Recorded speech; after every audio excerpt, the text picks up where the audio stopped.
কি মা, তুমি আবার কষ্ট করে পানি নিতে আসলে কেন? আমাকে বললেই তো আমি নিয়ে যেতাম। না রে মা, তোকে দিয়ে আমার এত কাজ করাতে মোটে ভালো লাগে না।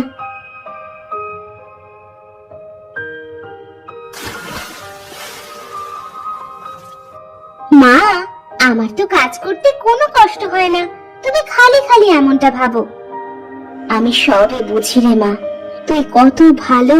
আর তোর বোন দুটো হয়েছে বদের হাড্ডি, বাড়িতে এক কুড়ো কাজ করে দেওয়ার কোনো নাম নেই। সারাক্ষণ দুজনে ঝগড়াঝাটি করতে থাকে। দেখবে মা, একদিন ওরা ওদের ভুল বুঝতে পারবে। তুমি যাও মা, বাড়ির মধ্যে যাও, আমি আসতেছি।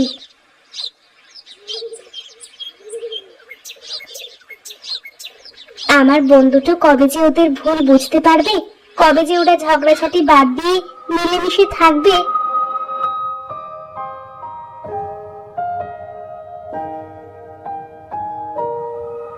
এই মিতু, এই ঋতু, ওঠ, অনেক বেলা হয়ে গেছে, মা কিন্তু বকবে তোদের।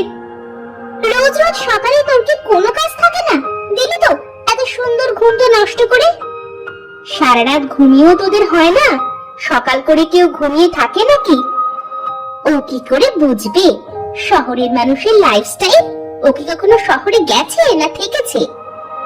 আমারও তো জানা লাগবে না, তবে গ্রামে থাকলে গ্রামের মানুষের মতোই থাকতে হবে।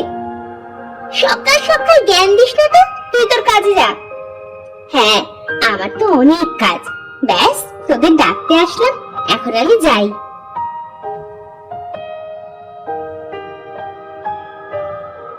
আজ সারাটা দিন যে কেমন যাবে কে জানে। ঘুম থেকে উঠে ওই অপয়ার মুখ দেখতে হলো। তোর বলতে এখন যেহেতু ঘুমটা ভেঙেই গেছে, চল গিয়ে হাত মুখ ধুয়ে কয়টা খেয়ে নি। তুই এত খাওয়া খাওয়া করিস কেন রে? তোকে না বলেছি একটু কম কম খাবে? বেশি খেলে কিন্তু মোটা হয়ে যাবি, তখন আর তোর দিকে কেউ তাকিয়েও দেখবে না। তা ঠিকই বলেছিস তুই। চল চল, এখন বাইরে যাই আগে, তা না হলে মা আবার কথা শুনিয়ে দেবে।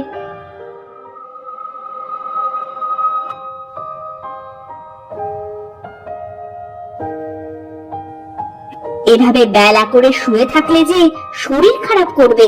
তাছাড়া একটু বাড়ির কাজ কামে তো সাহায্য করতে পারিস তোরা। আমরা কেন কাজ করব? তোমাকে সাহায্য করার জন্য তো নিতু রয়েছে, ও তো সব কাজ পারে। নিতু তো সব কাজ পারে, আমাকে ঘরের কাজে সাহায্য করে, কিন্তু তোরা তোরা তো শুধু বসে বসে খাস আর রূপ চর্চা করিস।